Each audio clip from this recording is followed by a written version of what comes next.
O doutor Cristiano, evidentemente que esse tema chama atenção, porque se trata de um caso horroroso, que começa com uma violência e nós todos sabemos que não deve ser fácil para essa criança ter chegado a uma gravidez tão avançada.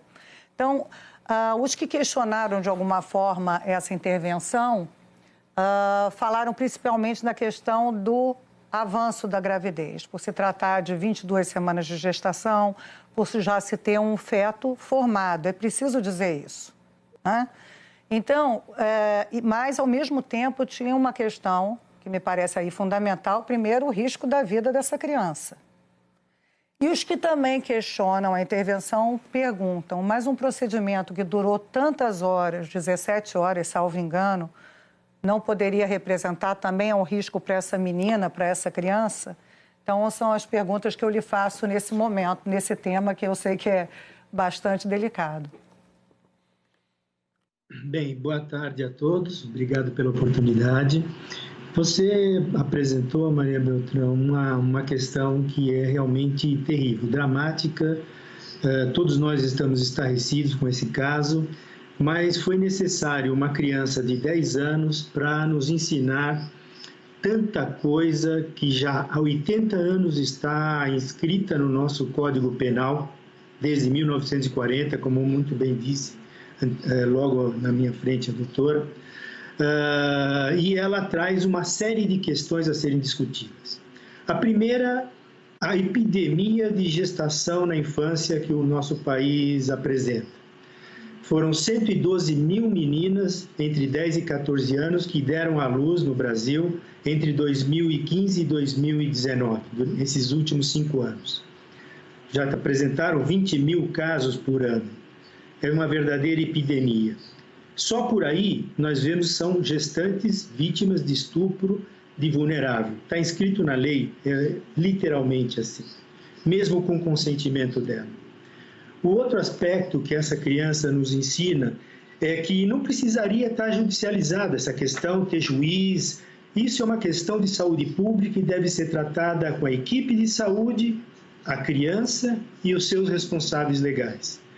O que foi surpreendente é que, diante da vulnerabilidade da recusa do primeiro serviço em talvez oferecer o procedimento da interrupção da gravidez, a gente não tem detalhes do que aconteceu naquele primeiro e no segundo momento, o juiz, para proteger a vida daquela criança, fez uma medida de proteção do Estado. Ela ficou sob proteção do Estado, né? Uma medida em que o Estado assume a responsabilidade para a garantia do direito do interesse daquela menor. Mas, do ponto de vista legal, não precisaria nenhuma autorização de juiz para se fazer a interrupção da gravidez. O terceiro ponto, que é surpreendente, é que nos ensina que a questão do sigilo. Nós vimos na mídias, em matérias de jornais publicados, escrito nome dessa criança, questões clínicas relacionadas aos dados privativos dela, num país que tem uma Constituição que determina a garantia da intimidade e da privacidade das pessoas no seu artigo 5º, em que é crime revelar questões que qualquer profissional, por exercício de ofício, profissão, revele a outrem sem o devido autorização daquela pessoa, como advogado, os médicos. Aliás, sigilo profissional nasceu com os médicos, com Hipócrates. Não revelará nada que tenha recebido como informação, né?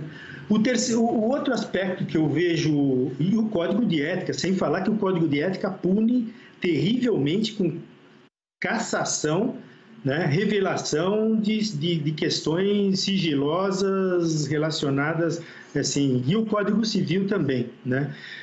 E a lei, evidentemente, que ela, a doutora já colocou, ela não estabelece limites. A lei brasileira, ela não limita a idade gestacional para a interrupção da gravidez, e eu acrescentaria mais um permissivo, a anencefalia, que não é no Código Penal, mas é uma decisão do Supremo Tribunal Federal, mas existe uma norma técnica do Ministério que, feito em determinado momento da história, estabeleceu esse limite de 20 semanas, 22 semanas.